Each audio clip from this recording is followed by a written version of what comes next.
Good.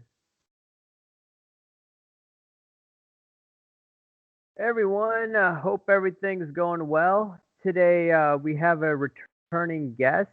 He's Don, and he used to come on my other YouTube channel for gold and silver. But today we're going to be talking about sports cards because we both have an interest in sports cards. But anyways, Don, long time no talk. What's going on? Just staying young and beautiful. Yeah, for sure. All right. A few years ago on one of your YouTube channels, we were just talking about sports cards, and I just suggested this Patrick Mahomes Optic Hollow PSA 10. It was going for $130. Now, I'm shocked at how insane the market has gone for sports cards.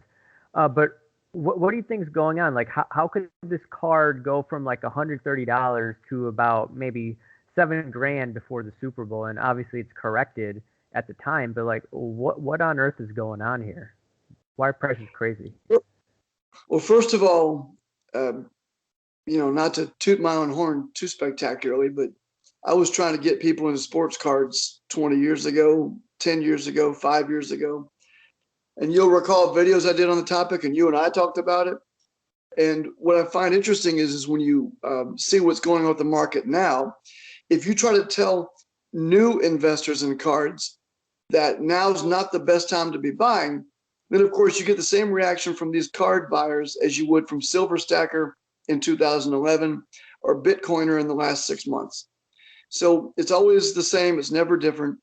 And before we talk about what is driving the market, I can tell you this much: when everybody you talk to is on the same side of the trade, and they all are, all the way down to the guys fighting over boxes at Targets and Walmarts, when they're on the same side of the trade as people like Mark Cuban, and then even sports stars like Kevin Durant, who are and others that are investing in cards, and it's might not be the top this year, but we're nowhere even remotely close to a buyer's market anymore.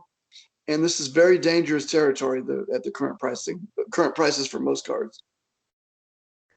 Yeah, the way that I see it right now is that the Federal Reserve, last year printed all this monopoly money and it's going into sports cards. And, Biden, is going to have a $1.9 trillion stimulus. So, I see still maybe 3 years max.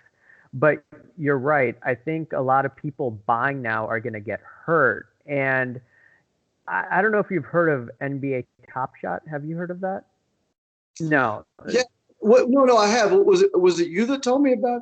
Someone told me about that, and I thought that was a joke. But when I went to look at it, I realized that the people at the NBA and the people at these card companies, they recognize the gold mine sitting in front of them with fools who are ready to be parted with their money. It's amazing.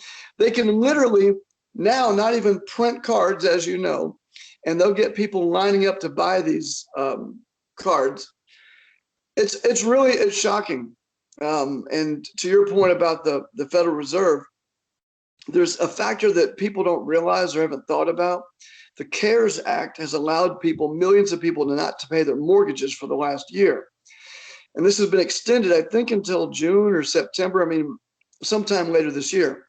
So there are billions of dollars on top of the trillions being handed out right now that people aren't having to pay bills. And there's electric companies and gas companies and all sorts of utilities, and loans are being not called in, and people aren't being foreclosed on. And that's allowing people the dumb money to put their money into things like sports cards at really the wrong time in history to be doing that. I mean, again, I was buying sports cards from 1980 until about 10 years ago. See, that was a good time to buy, when no one wanted them and money wasn't so easy. Well, now that everyone's jumping on board because of the easy money and the Federal Reserve policies and the CARES Act and the mortgages being for the mortgage forbearances and things like that, this party will end. And when it ends, the crash is going to be absolutely spectacular. And no, I'm not saying it's today, but to your point about the Federal Reserve, this won't last forever. And when all the money starts going back into things like mortgages and paying on car loans and things like that, people will wish they'd had that money back and not sunk $55 a pack into Donruss optics. Yeah, I mean, speaking of Donruss Optics, I see a lot of people throwing money into basketball and football. And you were around in the 1990s collecting heavily when there was that massive bubble, excess supply. And what I've noticed with these NBA cards, for the most part, is there's so much supply out there. The modern cards, I know, and you're making a great point. That if you talk, see, Rahul, I don't mean to interrupt you, but I want to, if can I Yeah, go say ahead. something about that? Go ahead. So here's the thing: if you go to Walmart or you go to Target, and you can fill up your shopping cart with things at Walmart and Target, you're not buying something rare. Now, because card stores are a thing of the past, I mean, there are card stores, but it's not like it used to be. And because there aren't shows every weekend, there's a lot of people sitting in their basements right now thinking, man, I hit the jackpot because I went to Walmart or Target and I loaded up on these cards. But there's nothing you're going to buy at Walmart and Target. Nothing that's restocked next week. Nothing that dudes on Facebook are showing in Facebook posts with their satchels of, well, it, would have been doubloons back in 2011 when it was silver. But when you're displaying all the optic boxes that you've got, the hoops boxes and things like that, you're not doing something or buying something rare. It's not rare. You think it's rare. It's not rare. Anything by definition that Walmart's stocking, there is a tsunami, a tidal wave of that product. Now, when that starts getting out and when people have to start making a little money back, you'll see the fire sales, and the people dumping for all the reasons you can imagine. It'll be, well, I'm moving on to different cards, or I'm kind of getting out of the hobby right now. Rare will be the person who says they need to pay their bills. But the fire sales are coming because you're right, these cards are not rare. Right. Speaking of rare, we're talking about, some Net Pro cards that actually you purchased back in the day. And I have this one Net Pro. I don't know if you can see it. It's a Rafael Nadal PSA 10. I think it's 2003. And right now, the population size is low, but I've seen a bunch of these cards right now on eBay. And, what I'm worried about is that there are probably going to be more PSA 10s coming about in the next year or so when PSA gets its act together. And I just fear that there will be a, excess supply in these PSA 10s, which will just drive down the prices. And, besides the Fed, there's all this excess supply at PSA and BGS. Well, let me tell you something. Those 2003 Net Pros are relatively rare. And, a PSA 10 Nadal is going to be more rare than one of these Zion Williamson cards. If you go to eBay right now, anybody watching this, for those of you that think these cards are rare, search for PSA 10 Zion Williamson and scroll through page after page after page, thousands of PSA 10 Zion Williamsons. And this is the tip of the iceberg. The PSA folks, and then the HGA and the SGCs and the GMCs and the BGSs, they are right now swamped with an absolute avalanche of people sending in cards. That next wave over the next year or so is going to make your Nadal card look like a 1961 Mickey Mantle. This is absolutely the very tip of the iceberg on these modern cards being graded. Okay, so you're saying like these alternative sports cards. So like I have a Mayweather BGS 9.5, and there's only 2,000 of those that were made from 1997, and it's this rookie card. So are you trying to say that these scarce cards in alternative sports are significantly better to hold on, when this crash happens compared to like a Zion Williamson with tens of thousands of PSA 10s? Are you trying to say that? Well, I mean, I can't prognosticate on how long this run will go. I can tell you that over the next year, there's going to be just a tidal wave of these modern cards being graded. So you have a card in the Mayweather that is very rare. People watching this video haven't even seen that card. So the fact that you have one graded BGS 9.5 is not only a rare card, but it's a very rare grade for a rare card. And it's also a sport that is popular, not just in America, but around the world. And you've got the single greatest athlete in that sport of our generation, maybe the last couple generations. So that's an absolute rare card. Now, will it have its value today? Yeah, I don't know. Maybe not. Everyone's got a flavor of the week. But I'm saying if you're the guy out there and you want to invest in something, invest in things that other people don't know about. The card that you're holding, people don't know about. They're not thinking about that. And all these Zion cards, and he's just an example of one guy. There's going to be literally thousands and thousands and thousands of PSA 10 cards from these modern players. So if I was to invest in something now, it would not be ripping some optics or hollow prisms or, I'm waiting for the walrus pelt variant. I haven't seen those yet, but I know there's a lot of different rainbows you can collect of the same picture. Rahul, think about this. These card companies have not only created a ton of product, they've also created, they'll take one picture, slap it on 25 different variants, not even list the production numbers on these variants, and just throw those in packs. And people are now chasing cards that they don't know the production values for, assigning some value in their head to, thinking they've got something rare. And these card companies are doing something the Federal Reserve used to do, print money out of thin air. So I sort of got long on that just to say this. Your Mayweather is a true gem, a true rare card, and something over time will be something that real investors will want. Ain't no real big time investors 10 years from now going to want a PSA 10 card that there's already 5,000 or 10,000 of floating around. Yeah, I totally agree with that. I mean, you could also say that like for MJ, his apparent rookie card, which really wasn't his rookie year in '86, that card has been on fire. And I don't know if you've seen the grades, a PSA 10 goes for maybe 600,000 now. Its peak is 700 something thousand a few weeks ago. So, suppose it's like a GOAT like MJ and, huge production value. Do you see similar, crash in that? Well, with the Michael Jordan cards have always been rare, and they've always been rare with a high grade. So that's different. I'm saying the other difference is 30 years ago or 35 years ago, people were not taking cards to go get graded. This whole grading phenomenon has been the last 1 year. I bet you if you talk to PSA, Rahul, they'll tell you the last 1 year their volume has been greater than the last 20 years. It has exploded. So what gives those rare cards the value is not only are they older and proven superstars like Michael Jordan, but they weren't graded. And by the time cards were being graded, there weren't a lot in high grade to be graded. And those cards weren't made with the exacting specifications that modern day cards are made to.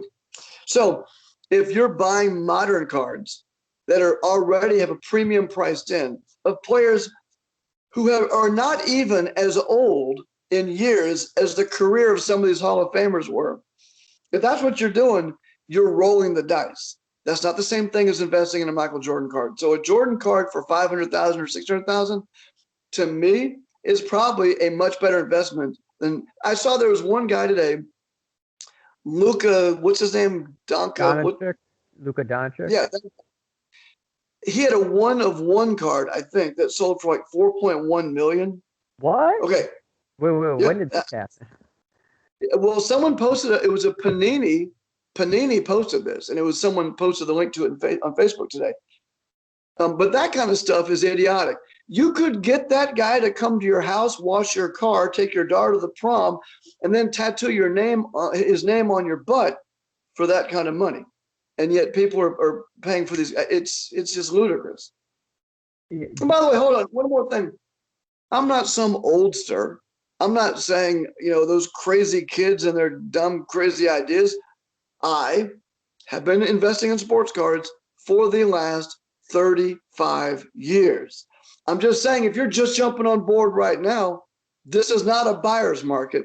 And if you're taking your stimulus check and heading down to pick up some optics or prisms or tops or whatever you're getting right now, and you're paying triple, quadruple what they're charging at retail at Walmart, you're going to get burned. That's all I'm saying. I'm not saying that you can't invest in sport cards. Just a lot of this stuff is like you already said, they've made so much of it. It's just unbelievable. And by the way, why wouldn't they? Why wouldn't they do it? You know, if people have stimulus checks and, you know, the government is basically floating everybody right now. If you're in one of these luxury categories, which is what these cards really are going to be called within about the next 6 months or so, and people have money to burn in their pocket, like you were saying earlier, okay, keep making them, keep printing them. But let me tell you what's coming over the next year.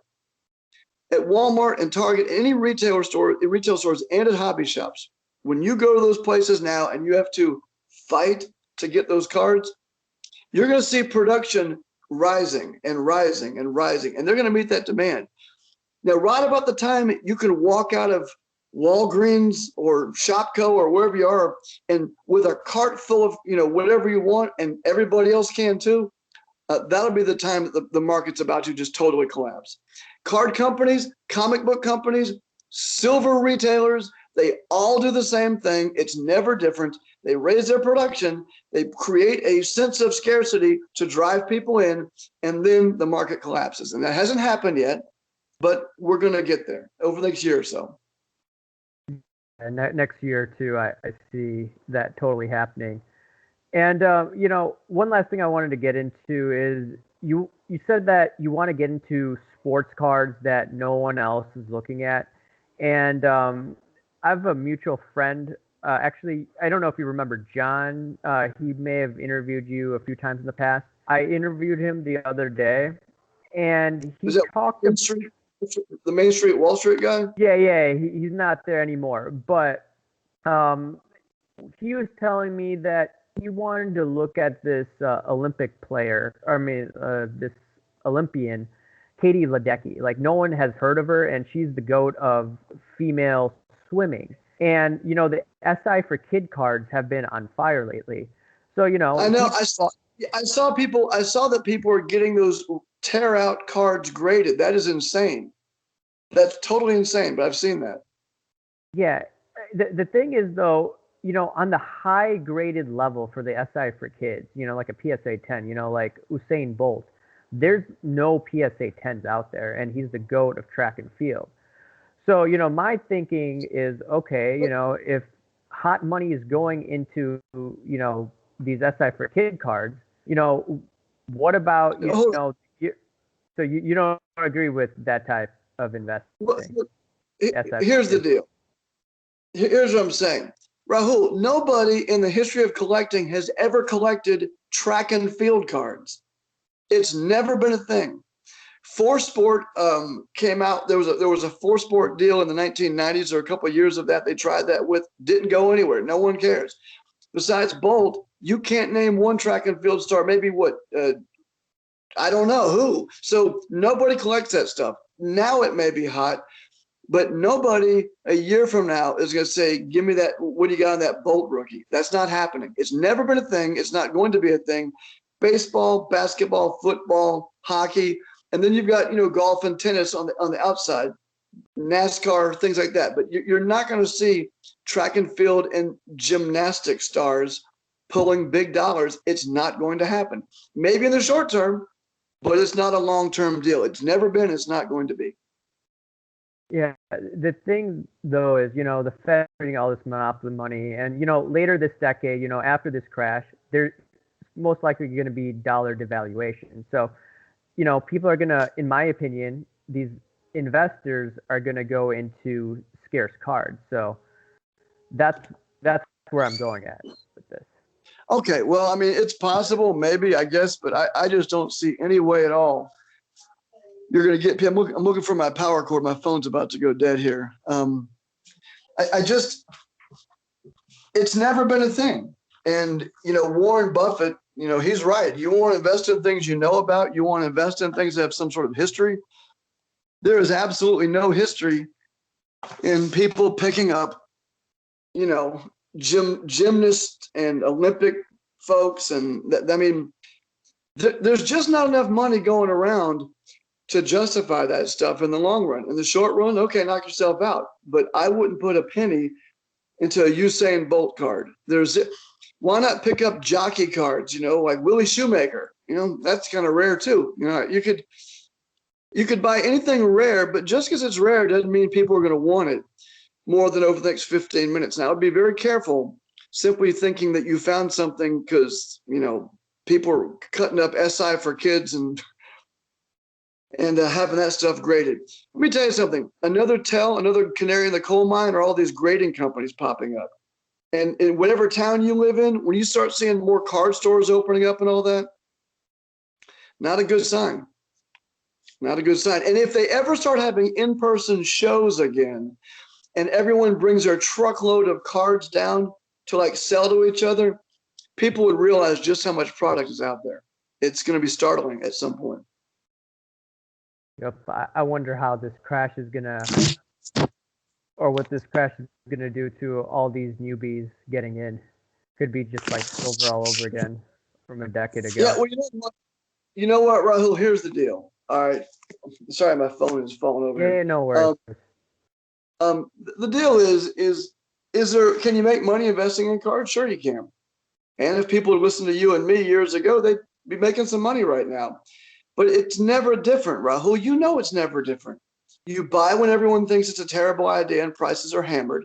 You sell when everyone's lining up and they're throwing money at you, and they're all on the same side of the trade.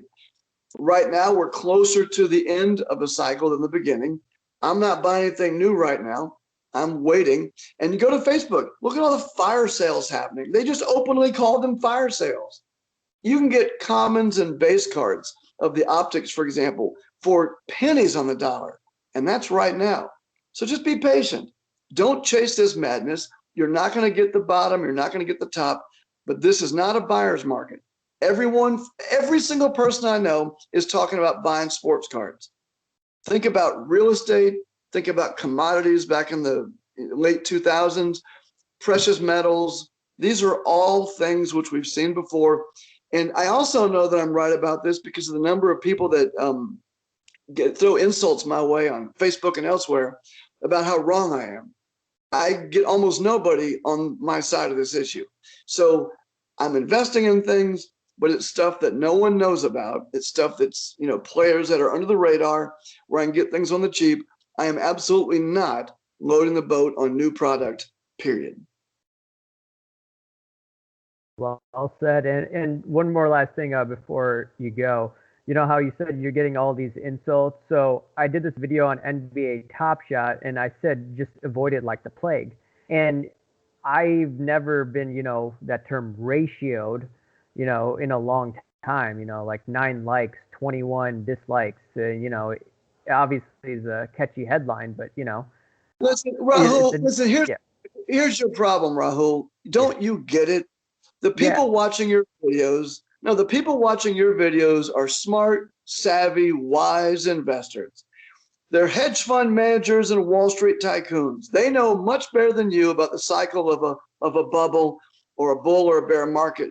So you really should steer clear of trying to give advice to these geniuses, because the $50 that they just spent on those 3 packs of cards is $50 that they wouldn't have had they not bought the optics last week and flipped on Facebook to someone else. So you, my friend, you're dealing with a much higher level intellect than you're normally used to talking to. So I'm siding against you on this. The ratio is probably fair, Rahul. You really don't know what you're talking about. All right, Don, before I let you go, you know, what are you up to these days? Where can people follow you if, you know, you still are on social media and all that? I have no YouTube. I got nothing. I don't care. Yeah, I have nothing. You're done with that stuff? All right. Yeah, no one wants to listen to me, dude. So I just got to go out there and make some money, you know, make sure my kids got tennis shoes and get some dentures and new eyeglasses. But I'm really glad to see you're still out there. And you're one of my favorites. For so many years, I followed your work, and every now and then I'll check your channel, see what you're doing. And it's really good to see that you're still out there. I'm really happy for you. Thanks, man. Much appreciated. And hopefully we could do this another time. Absolutely. All right, man. Thanks.